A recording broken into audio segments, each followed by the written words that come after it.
Okay. Okay. We're live. So, share ko ng screen. Entire screen.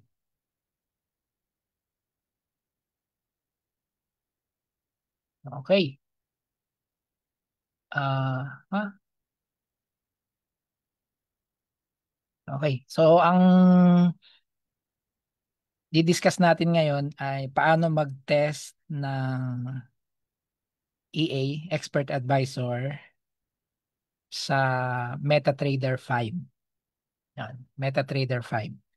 Ang iti-test natin, o ang ide-demo natin ngayon ay yung nakita natin na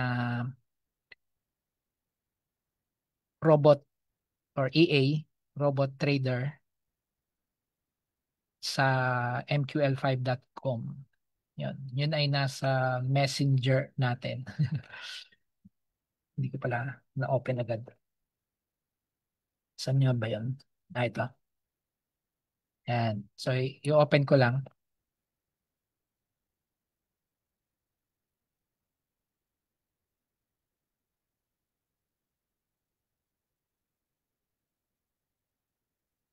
Okay. So, automating strategies in MQL5, part 42. Naririnig ba ako sa guide?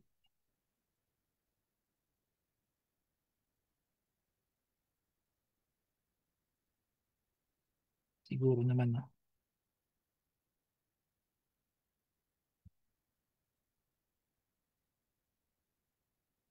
Okay. Session-based opening range breakout. So, automating strategies in MQL5.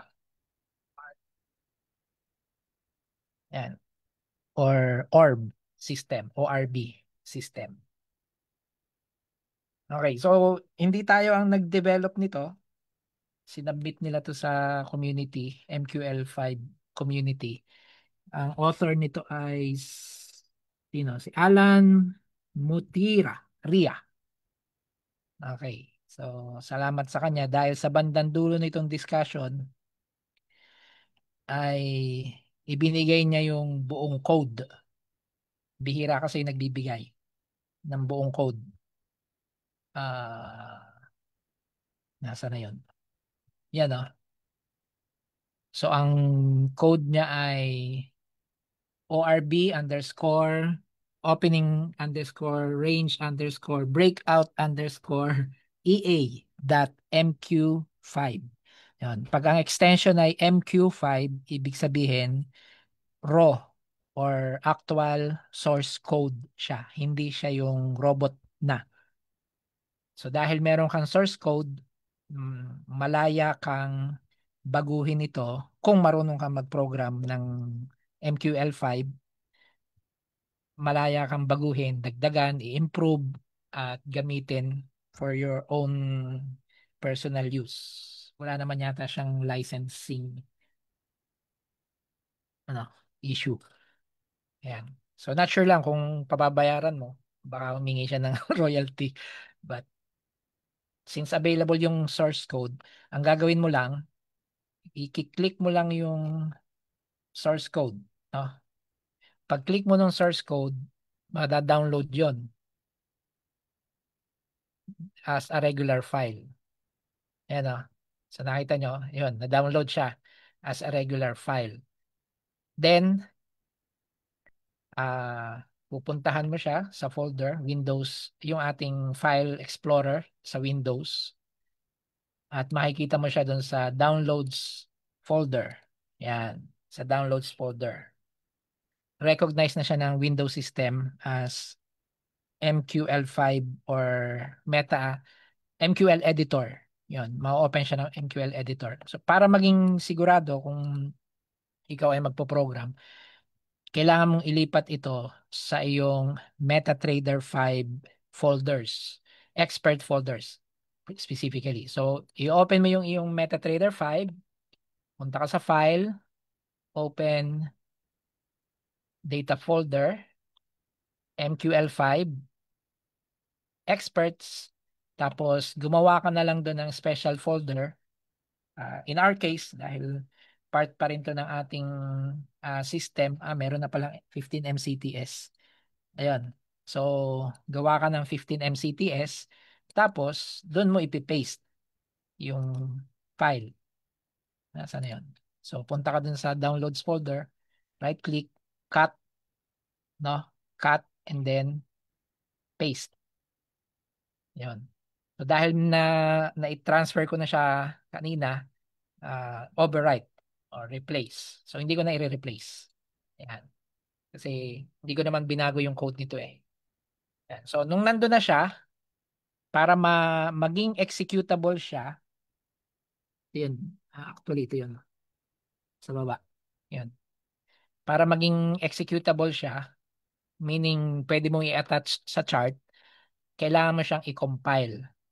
Okay. So, yun ang next step. I-compile. Ang first step ay download, then copy sa experts folder ng MQL5. The next step is kailangan mo siyang i-compile para maging .ex5 ang kanyang extension, compiled version, para mai-attach mo siya sa chart mo. So para ma-compile siya, kailangan mong ma-fire up yung editor. So dito sa menu, yun. So sa tools, Metacodes Language Editor, or hit mo yung F4 key. Yan. So since nandito na tayo sa menu na tools, Metacodes Language Editor, kiklik na lang natin. But hitting F4 is also giving you this new interface. Bagong program ito. This is called the Meta Editor. Dito ka nagpo-program. Dito mo i-compile yung dinownload mo na MQ5 file. So, nandun siya sa experts, 15 MCTS. Ayun. Double-click mo lang siya para ma-open, no? Yan. So, regular text editor. Yan. So, ito yung code niya. Ano? Ito yung code niya. So, si Alan Mutira. Ria. Ayan. Ang kanyang ginawa ito. Okay. So, gagawin mo lang, pag nandito ka, ipipress mo yung F7. Ayan. So, makikita mo sa baba, magsasabi kung may error, kung walang error, or warnings, o lahat zero. Zero error, zero warnings. Kaya walang problema dun sa code. At meron ka na ngayong ah,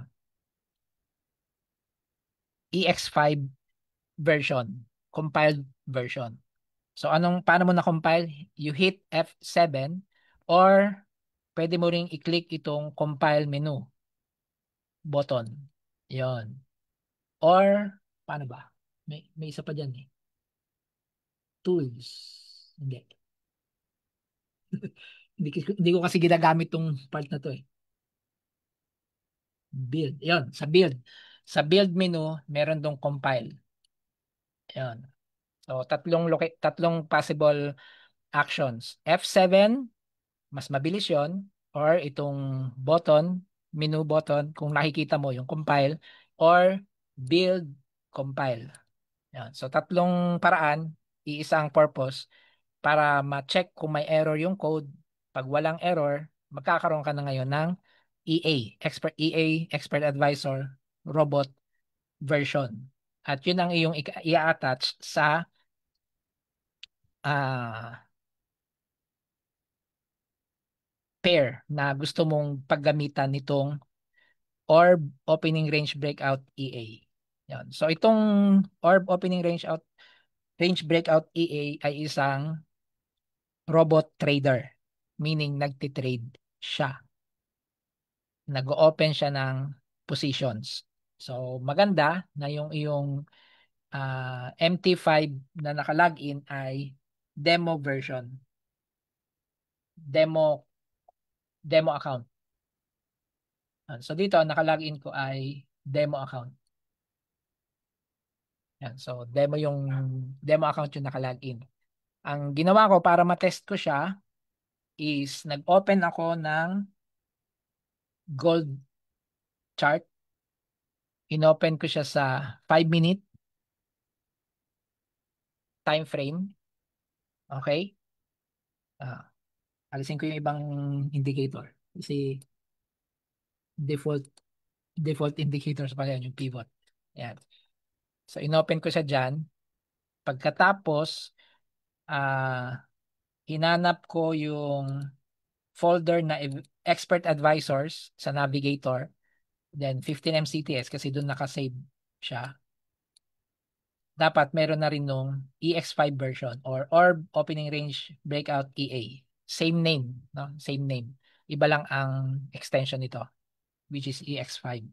Yung code is MQ5 ang extension. This one is EX5 but same name. Orb underscore opening range under opening range breakout. Yan. So, ang gagawin mo lang siya, either i-click and drag and drop sa chart or double click. Try natin yung double click. Yan. So, sa double click, either common tab or inputs tab ang default na view. So, in this case, inputs tab ang default niya. Ang pinapalitan ko lang dito is yung session start time. So, sa session start time, meron tayo kasing tatlong sessions na minomonitor daily. Yun yung Asia session, London session, and New York session.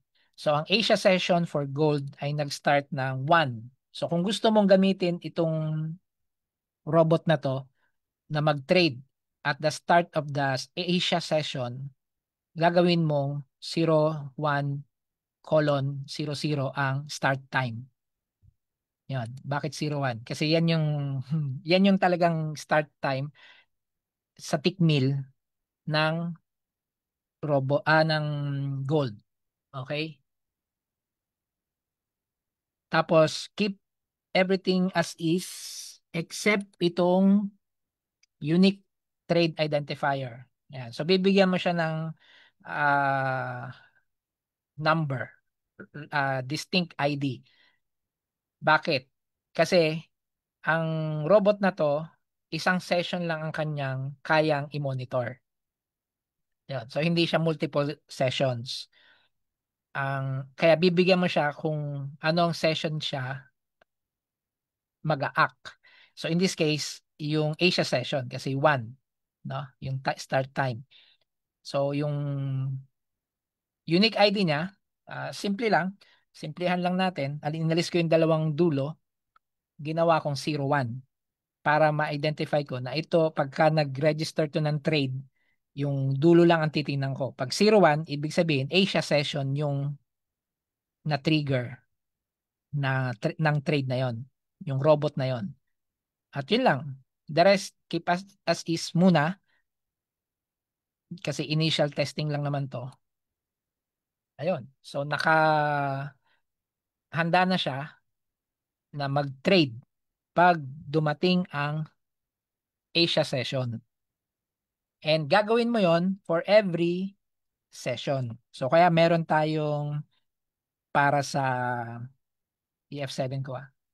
Ito, 15. O ito, mamaya to. Sa New York session, 1500.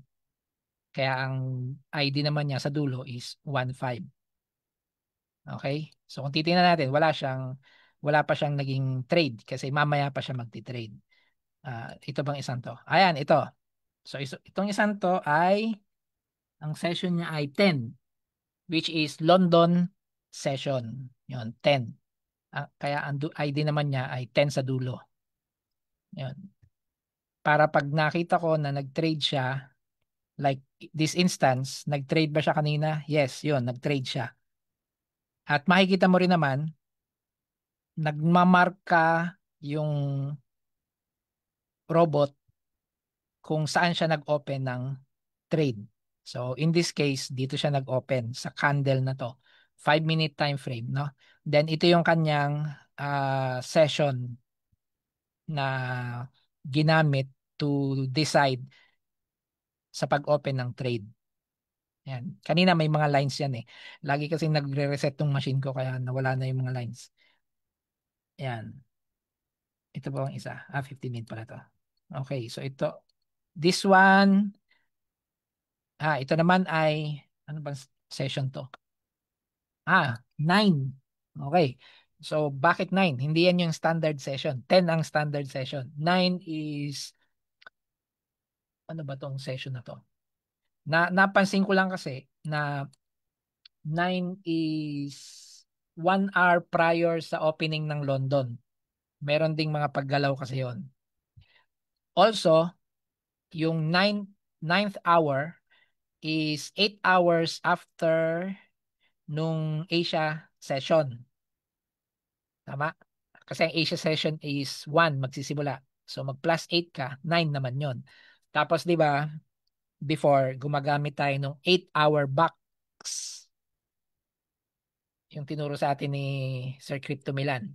8-hour box. Pwede mo rin gamitin kasi yon to decide kung mag-open ka pag nag-break sa top ng range ng 8 hours or bottom ng range ng 8 hours. Ayun. So, tinry ko na i-monitor yung session, quote-unquote session, pag nag-start ng 9. Ayan. And nag-trade naman siya. 09 ang ID niya. Ito yun. Yun, nag-trade siya nun. 09. At natipi rin siya. Okay. So, ganun yung pag-set up nung robot na to. Okay. Again, ang robot na to ay free. Uh, Dinownload lang natin sa uh, MT5 or MQL5.com, no? Ang author ng trade na to, ng robot na to ay si Alan Mutiira. Ayan, so yung code siya rin ang author. Ang ginawa lang natin, dinownload natin, kinumpile using uh, MetaTrader 5 Meta Editor 5. Pagka-compile natin, inattach natin sa chart.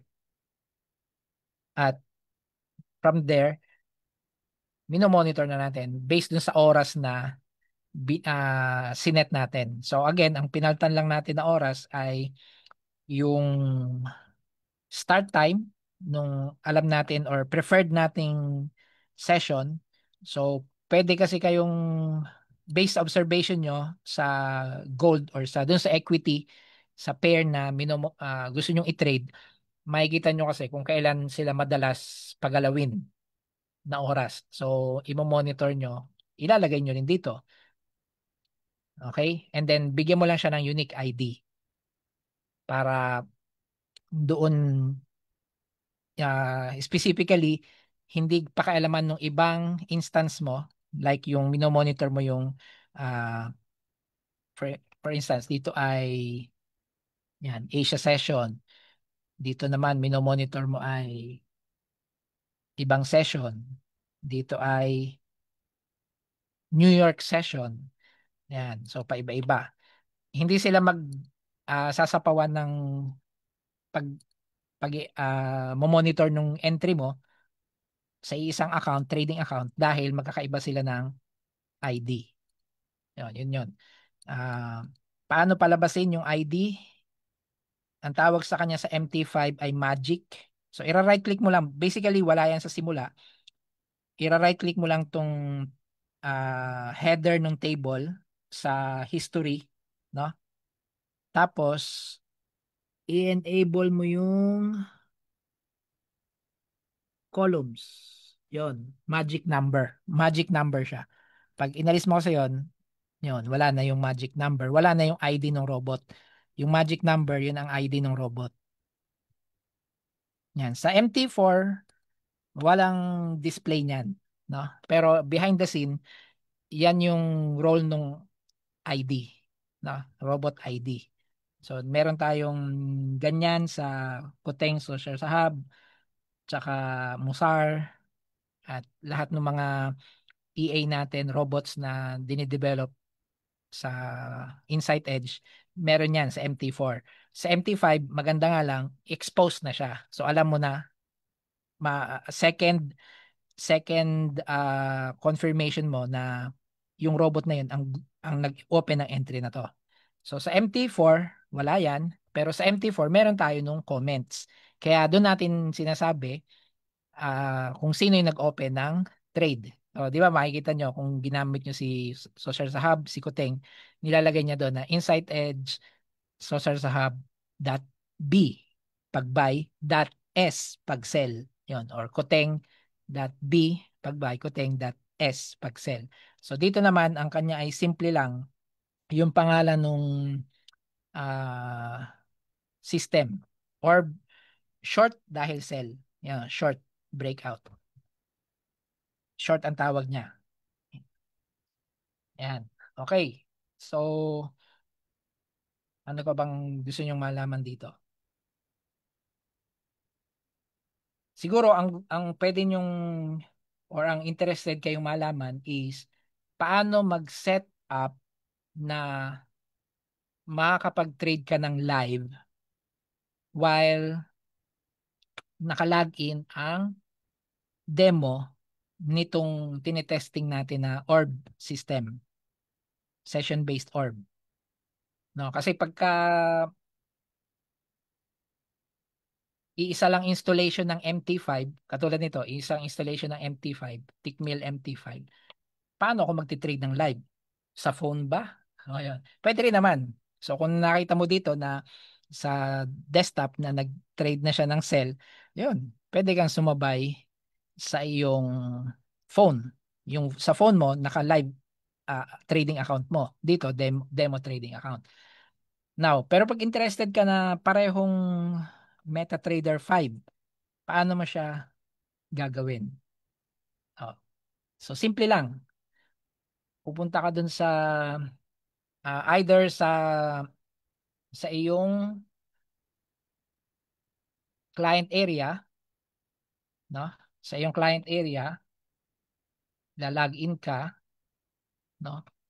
Then pupunta ka dun sa tools, platforms, then kiklik mo yung MT5 at ida-download mo yung installer. Yan. So once na na-download mo yung installer, okay, so nasa downloads folder siya. Pwede mo siyang i-fire up. So MT5 to, no? Yan. So tatanungin ka kung i-install mo. Bago mo i-click yung next, okay? Bago mo i-click yung next, click mo muna yung settings. Tapos, pangalanan mo yung ah installation na to. Yung installation na to. So, Tickmill MT5 live. Yan. For example lang, live only or live. Then, click mo na yung next. Pag napalitan mo na ng pangalan, yung installation folder. Okay? Yan. Pag click mo ng next, mag-install na siya. Okay? And pagka-install niya, tingnan natin. Finish. Yan. So, pagka-finish, ipa-fire up na niya, then pwede ka nang mag-login. Meron ka ng bagong instance ng MetaTrader 5, ila-login mo na ngayon dito yung iyong live account. So, yung kanina, ito, no, demo account to. Pero itong bago, saan niya nilagay ito? Ito ba yun? Hindi. Ito pala. Ayan, ito. Ayan. Iba na yung icon. Kapareho na ng iba. Ayan, iba na yung icon. Ito ay para sa live. Ayan. Ang mangyayari nga lang dito, lahat ng settings mo dito, yung, ano ba, indicators, templates, uulitin mo na uli dito kasi ibang instance na to ng iyong MetaTrader 5. Pang live mo ito. Yung kanina, pang demo na lang. So ngayon, pwede mo na ring sabay ikabit. Meron ba akong live MT5? Saglit lang alisin ko muna yung pagkaka-share. Maghanap ako ng MT5 account.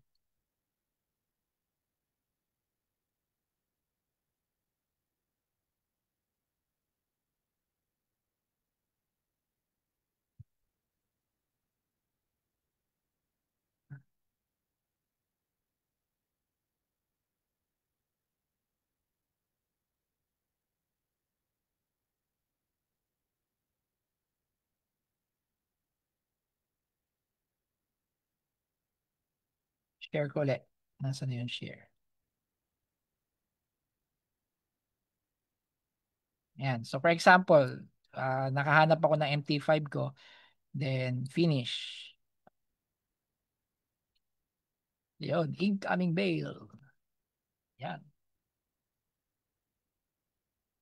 So ito, MT5 live account. Yun o, live.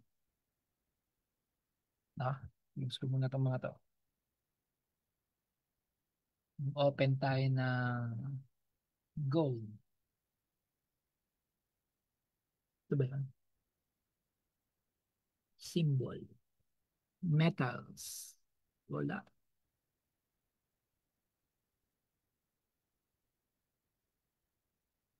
Pwede ba mag-search? Yun. SAO USD. Okay. Na-add mo ba? Ayun. Mag-open tayo ng window. Yan. So, generic na generic. Yan. Then, ganun ulit ang gagawin natin. Yung file, open data folder, kailangan magkaroon din to ng sarili niyang 15 MCTS. Yan. Kasi bagong installation to eh. Tapos, dito mo uli, sige, download uli natin. Dito. Nasaan yun? Ito. Download uli natin yung file. Yon. Tapos, copy. Ay, nagdoble pala. Sige, ito na lang. Balik tayo sa folder. Ayan, paste natin dito. Tapos, balik tayo dito. Ipa-fire up natin yung kanyang editor. Yan, may sarili din siyang editor. Iba, iba dun sa kanina. No? Bawat installation, may sariling instance ng kanyang editor. F7 to compile. Ayun. Then, meron ka na uling sa experts folder, yun, 15 MCTS, meron ka na uling ng bago for this instance. So, allow algo trading, inputs, yan. So, 1500, tapos ID, yan. Yung last two digits, gawin mo lang 15 for reference. Then, okay. Yun. So, hindi pa siya nag-blue. Kailangan mag-blue yung upper right. Kasi, wala pa yung algo trading. Yun, nag-blue na. Yan, pagka-click ng algo trading, nag-blue na siya. Dalawang location yan eh. Yung isa ay dito sa common tab, properties, allow algo trading. That's one. Pag hindi pa rin nag-blue, yung algo trading. Yan. So ito, live version. No? So pag nag-trade to, live ang maapektuhan. Itong isa, demo version or demo testing. Okay? May questions po ba? So kung marami kang MT5 accounts, ano, depende sa laki ng iyong capital, depende sa kung naka connect ba siya sa isang strategy provider. Yan. Pwede ka na mag-create ng maraming instances. Actually, pwede kang mag-create ng maraming instances ng MetaTrader.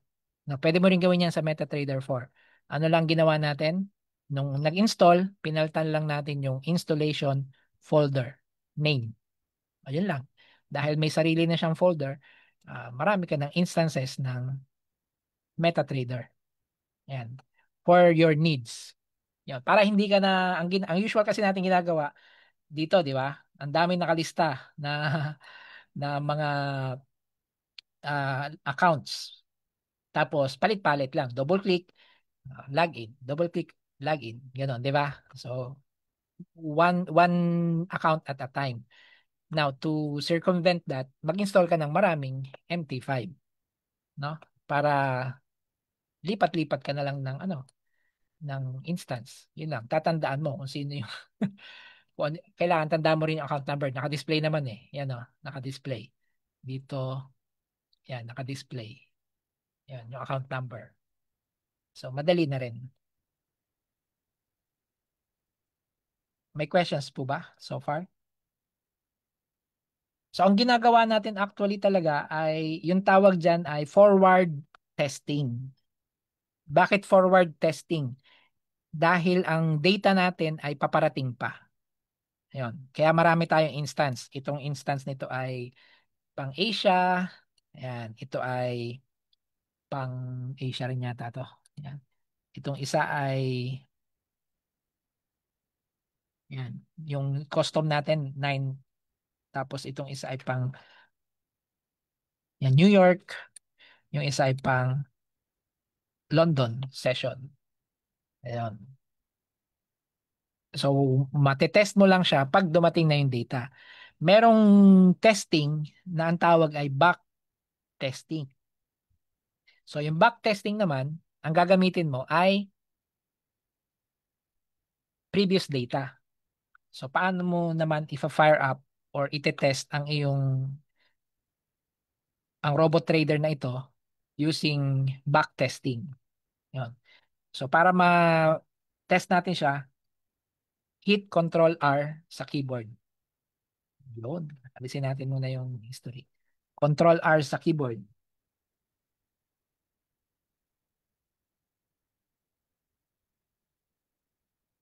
Nandun siya dito.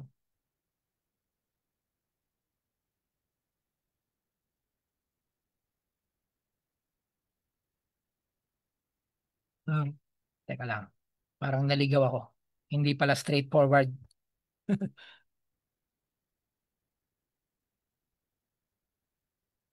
Yun. Single testing.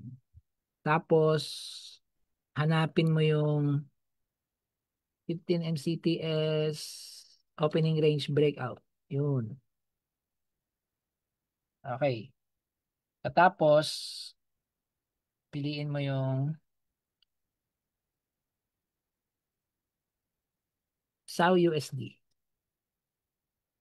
Tapos, M5. Then, custom period. Yun. So, kailan? Custom period. January to today. To December. Okay. Every tick, deposit 200. Yan. O, ilagay natin 100. Hindi, 200 na nga lang. Leverage 500. Optimization disabled. Yan. Visual mode to display charts, indicators, and trade. Yan. Maganda yan. Piliin mo yung visual mode. Okay. And then, yung start ay nasa baba. Ayun na, start.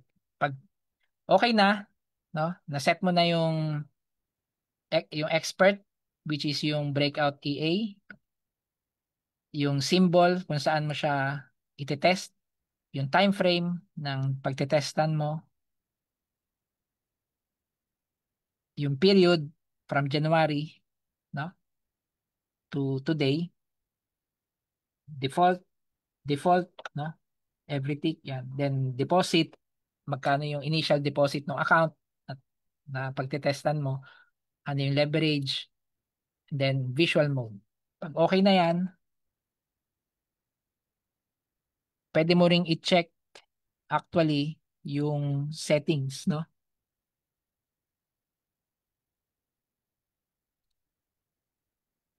Paano nga ba ilagay yung settings dito?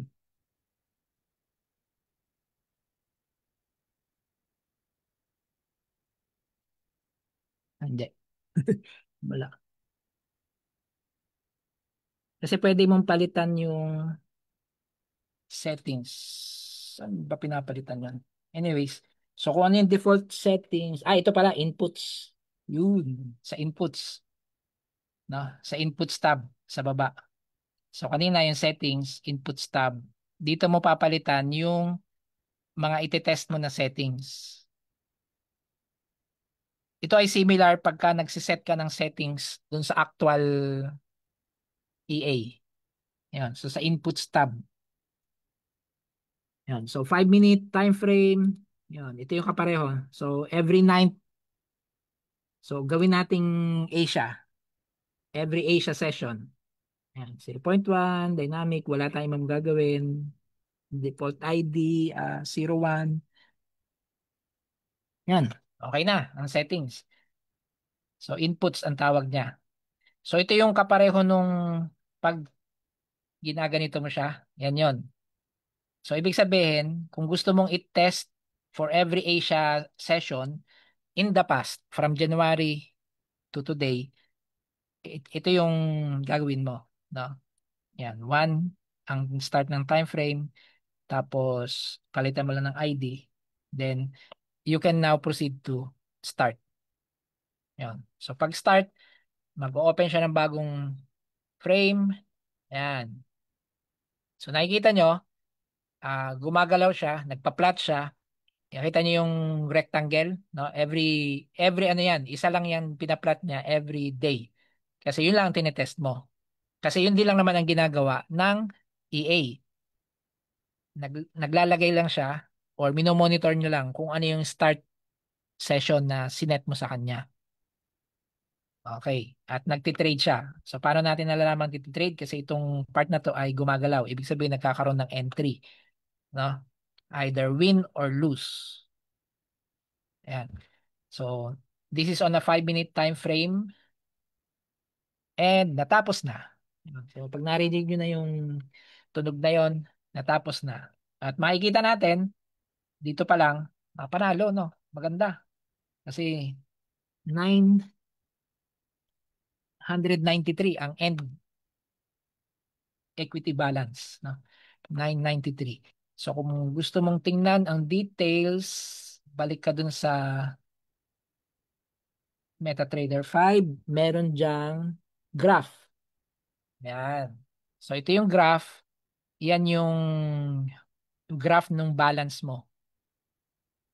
From 200, yun. So, yung mga unang araw, halos negative, no? Bumaba siya. Talo. Pero, in the long run, nanalo siya. Ayun. So, which is, pag tinignan mo naman ang common na trend noong January, talaga, January, February, March this year, maraming robots talaga ang failed, no? Common yan during that time, no? Pero ang robot na to nakabawi nung nagbago na ang market. At iisipin natin, pag tinignan mo rin ang chart ng gold, kaya siya laging panalo dito dahil consistent kasi ang trend, no? Consistent yung trend na yan. Kailan lang recently lang nag-range or nag-pullback ang gold, 'di ba? Pero in the past talagang uptrend siya, no, from 3,000 to 4,000 nga siya, 'di ba? 'Yun. So 'yun yung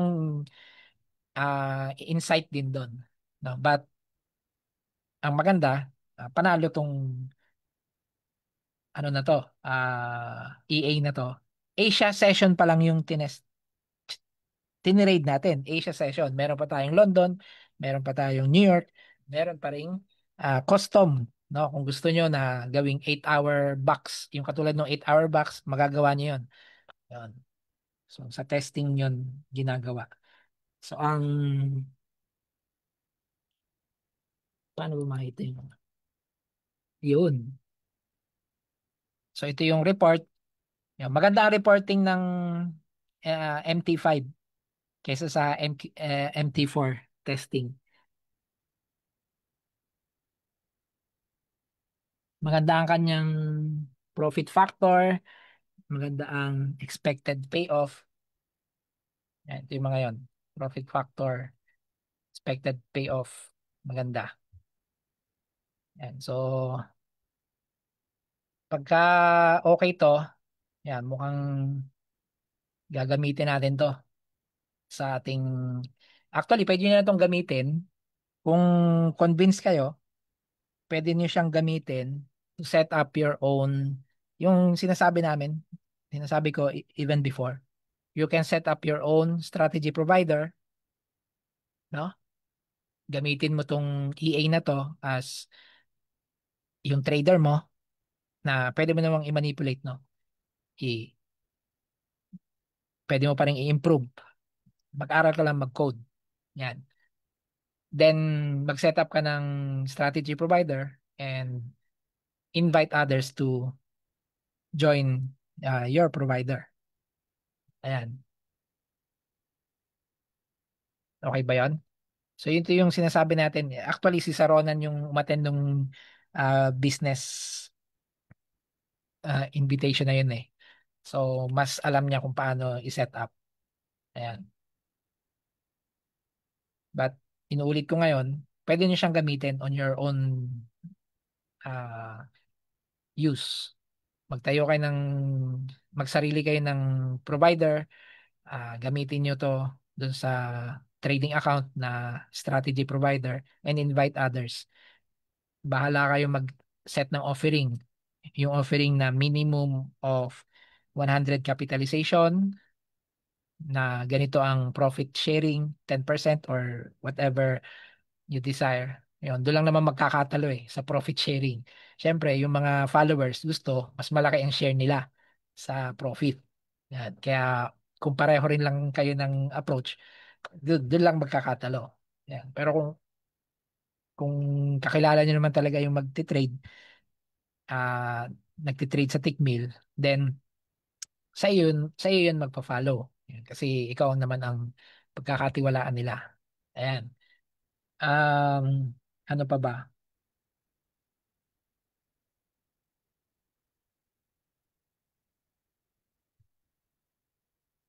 Don't worry sa don't worry sa competition, no?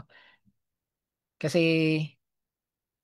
you can maraming tao, no? Hindi natin kailangan mag-agawan, no? Una mong network, kakilala mo. Ayan. Yun ang una mong network, kakilala mo. And then kung convince ka talaga, no? Kung convince ka talaga na kikita ka dito, you pour out your own money. Gawa ka ng maraming trading accounts.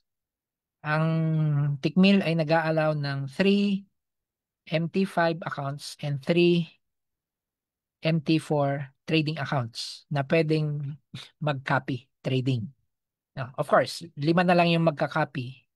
Isa is yung provider mo. Kasi yung provider account, hindi siya pwedeng mag-copy sa sarili niya. Ayan. So, sa 6 na trading accounts na meron ka, isa doon ay provider, yung 5, follower nung iisang yon.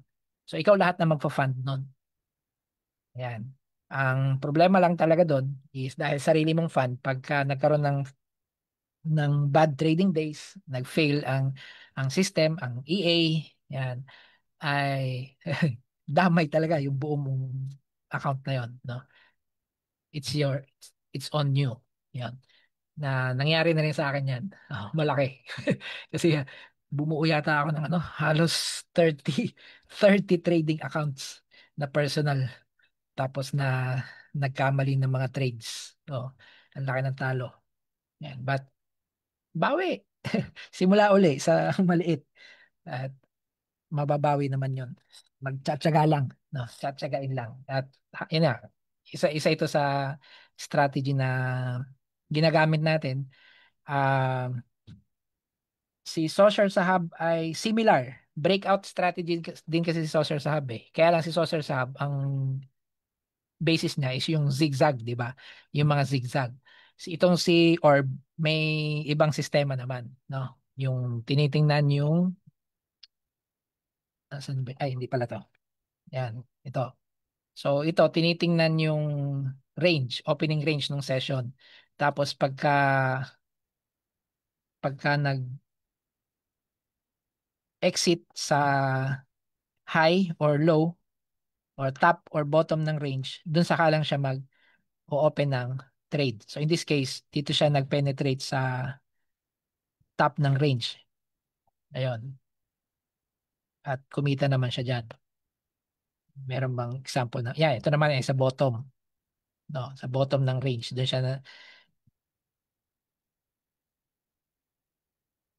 Doon nagkaroon ng breakage or breakout. Kaya kumita siya doon. Yan. Okay. So ito yung kaibahan ni but same principle. Breakout, pareho sila. Social sub is breakout strategy din. Iba lang ang method. Ito, iba rin lang ang method, si orb. Yun. Actually, pwede mo rin tong gawing manual eh. Yun. Kaya lang, sa manual nga, ah nasasabayan tayo ng emotions.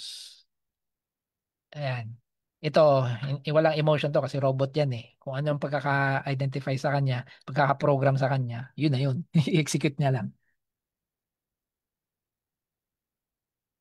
Yes po, 0.01. Pero pwede mong palitan, no? Pwede mong palitan, depende sa lot size. Hindi ko pa na-explore eh, but, teka lang set, dito. Ito kasi yun eh. Yan, no? Trade volume size. So, pwede mong i-increase, depende sa iyong kapital. Yun.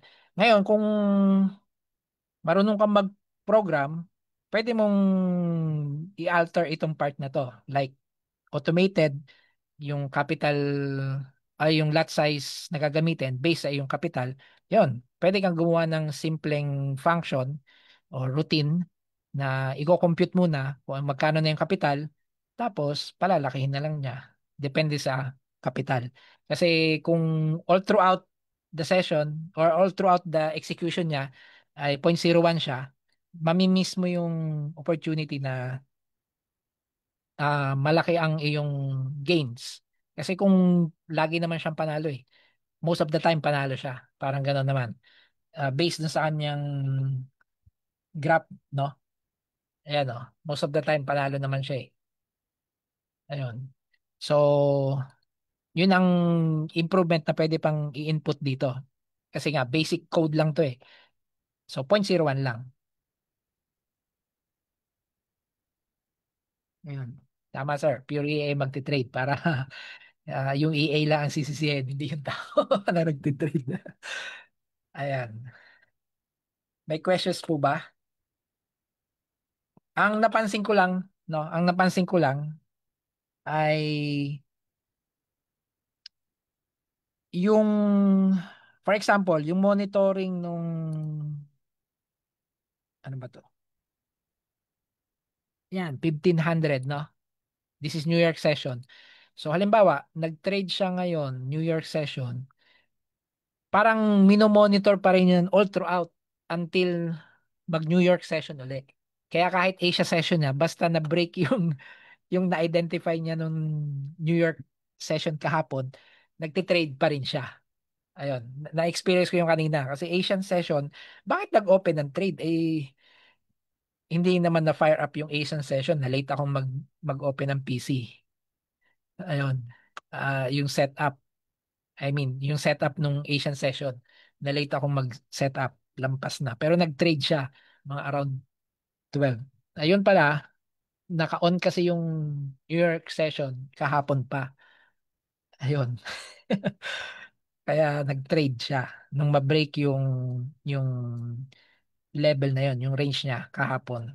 Yun lang yung nakita ko. So, ewan ko kung may experience niyo yun, but just let me know kasi pag ganun talaga siya, hindi effective tong multiple kasi ito yung approach natin ngayon eh. Multiple chart na open na magkakaiba ng session na minomonitor.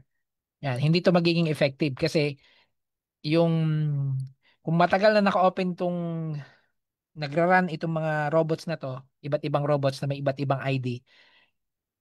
Halimbawa ito, 'di ba, nag-trade siya kanina. Pag dumaan na naman siya dito, magte-trade uli yan kasi naka-on yung robot na yan eh. No? Naka-on, pero yung robot na yan para dapat sa opening ng 9, yung custom session na yon. Ayun. So let's see. Papatay-patay kasi itong PC ko kanina kaya nawala yung mga data na yon. Ayun. Hindi natin makita. Ayan. But yun yung isa kong na-experience. Kaya kailangan i-modify yung code. Yun. So hahanapin natin doon sa code kung paano ma-prevent yun. And at the same time, uh, maging efficient siya sa trading natin. So watch out lang yun, no? Pag na-encounter nyo, then sabihan nyo ako para talagang strong ang case natin na baguhin yung code. Ang isang naiisip ko na pagbabago dun sa code is lagyan ng end time. So may start time kasi ngayon ng session, lalagyan lang natin ng end time. Pagka lagpas na dun sa end time, hindi na siya mag-open and trade kahit na lumampas dun sa kanyang na-identify na range, no? Na-identify na range. Yun. So yun yung we'll see. Titingnan pa natin yung code. Hindi ko pa rin masabi kung ano yung basis niya ng ng confirmation para mag-trade, no? Kasi nasa code 'yon, no? Nasa code yung pinaka-basis niya bakit siya nag-i-issue ng sell na tayo or buy na tayo. 'Yon. Simpleng breakage lang ba ng lower in this case, no? Simpleng breakage lang ba nung lower range, low range or bottom ng range or may kinalaman yung candles, may kinalaman yung nag-check ba siya ng trend. Yan. So hindi ko pa alam 'yon. But so far maganda ang output niya. Oh, at least doon pa lang okay na. Unless nandoon sa article, no, kung paano, kung binasa natin ng maigi yung article. Yan. Kasi open ano naman 'to eh. Kaya shinare ko sa inyo para you can do independent study and you can improve din sa trading ninyo. Yan. So ang yun ang purpose natin. Then kaya itong webinar na to ay binigay din natin para you can have a feel kung paano nagpo-program, nagte-test ng mga EA at ano moving forward paano mo pwedeng i-improve. Ayun, kasi pwede kang mag-code, no? Yan, no? Nandiyan naman lahat. Maganda yung coder nito, no? Matyaga. Kasi meron siyang mga comments. Ito comments to eh. Sinasabi niya kung anong gamit nitong mga lines na to, nung mga statement na to. Kaya napakaganda, no? Napakabait niya. Matututo ka by simply checking the uh, comments. Ayan. Matyaga siya. Okay. May questions pa ba tayo?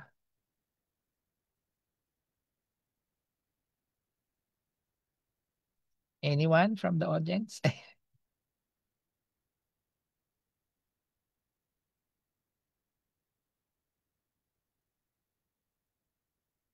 Paano nag-close? Hindi ko rin nakita yun sa akin, sir. Yung isa, ako pa ang nag-close kasi parang kaninang umaga pa yun naka-open. Ay nung mag-reset, nawala na siguro yung linkage. Kaya kung makikita natin, Control T, Control R, yan. Dalawa lang yung may green. So, na TP. Yung isa, walang green pero na-close siya.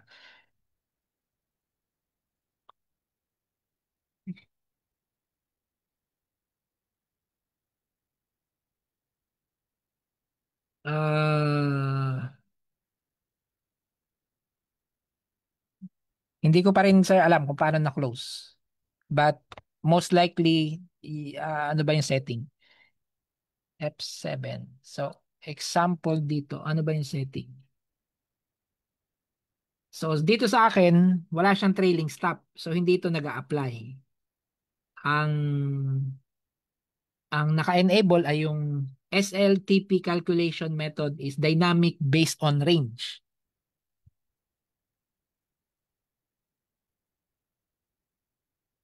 Yan. Sir Leon, may GC, sa GC po natin pinost, pero sige, isend ko rin dito sa, yan, dyan po. Ito po yung article. Yan. Dito po sa aking Sir Ronan ay, sino ba yung may tanong? Si Sir Ronan nga. Dynamic based on range size. So dynamic siya. So siguro may computation sa loob ng code na based dun sa range. So ano bang range nito?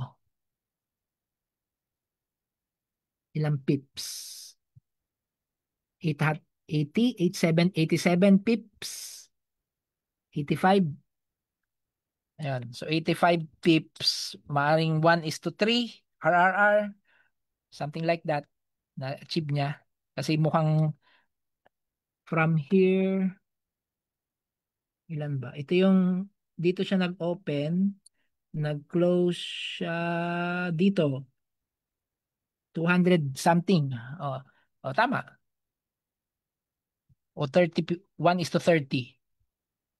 85, tapos 240.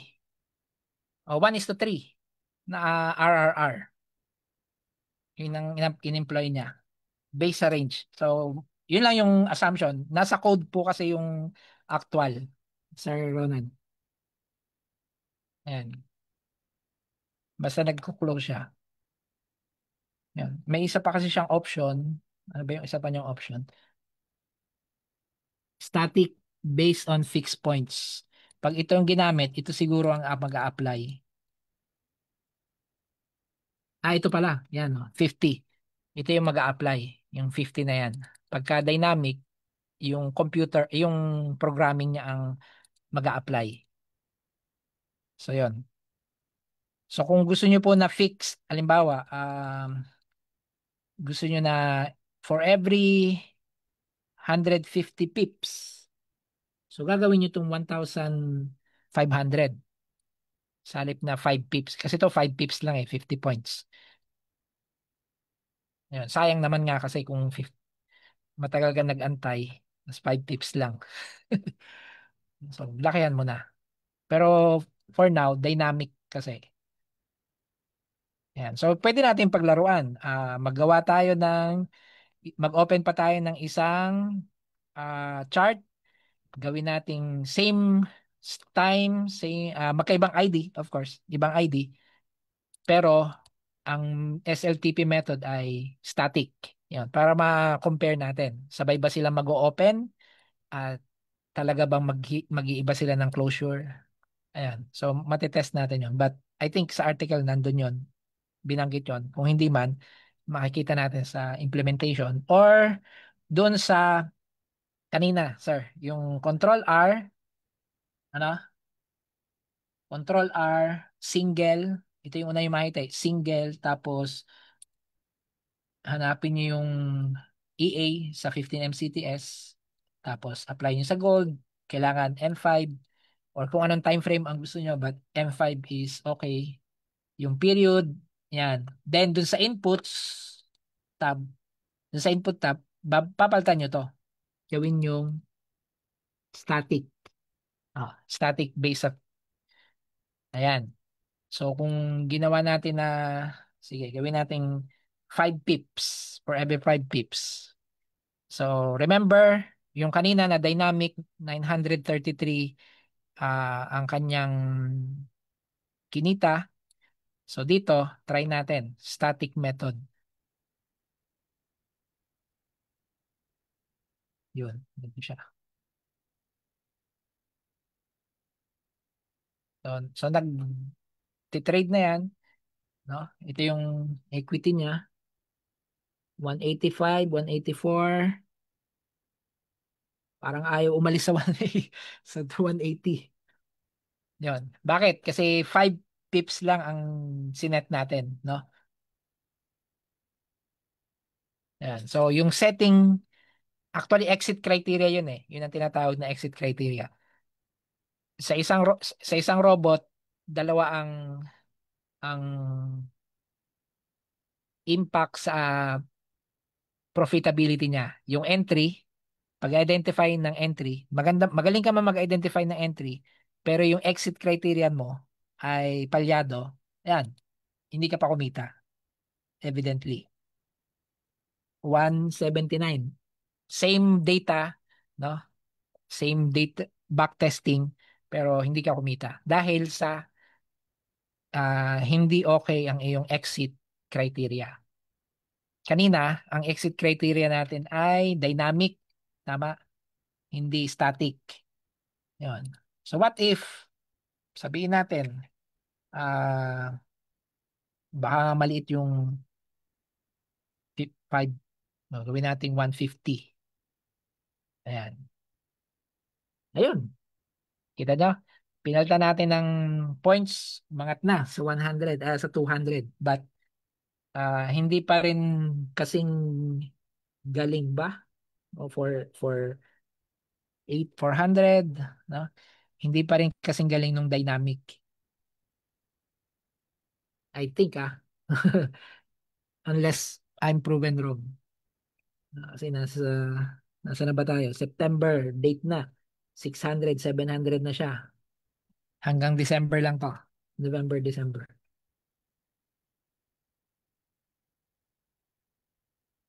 No, bumalik na. Ayan mas maganda pa rin yung dynamic kaysa dun sa static. 150 pips na yan, no? Yun. But, at least sa static, alam mo kung saan nagtatapos. Ayan. Yung dynamic, kung paano siya pinogram. And for now, based sa testing natin, maganda yung dynamic setting. Yan, Sir Ronan. Mas maganda na dynamic settings muna. Ang issue ko lang talaga dyan, minsan talaga ang tagal antayin.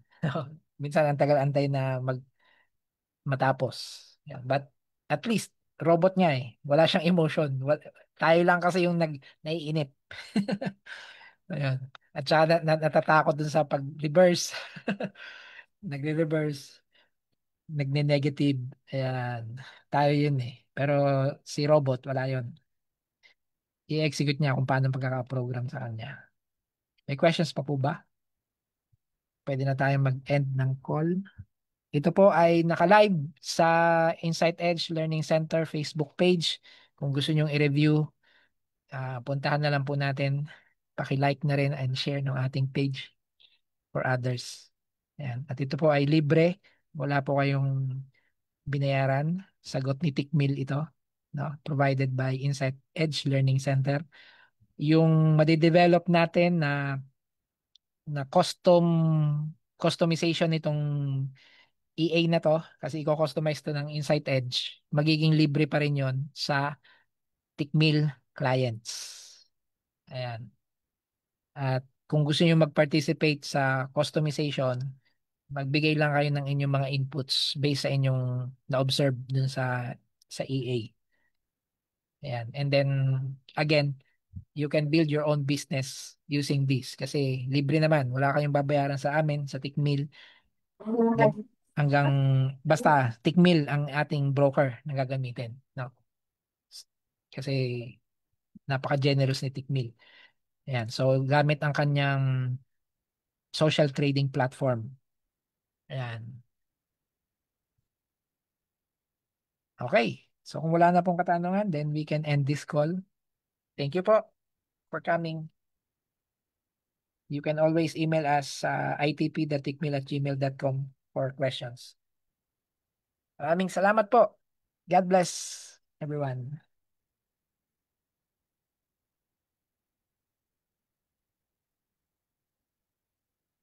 Close ko na po yung call. Ay, save ko muna pala yung mga messages. Paano ba i-save yun? Hindi ko alam. Save messages. Paano ba i-save? Ala, hindi ako marunong mag-save. Save chat. Ayun. Okay.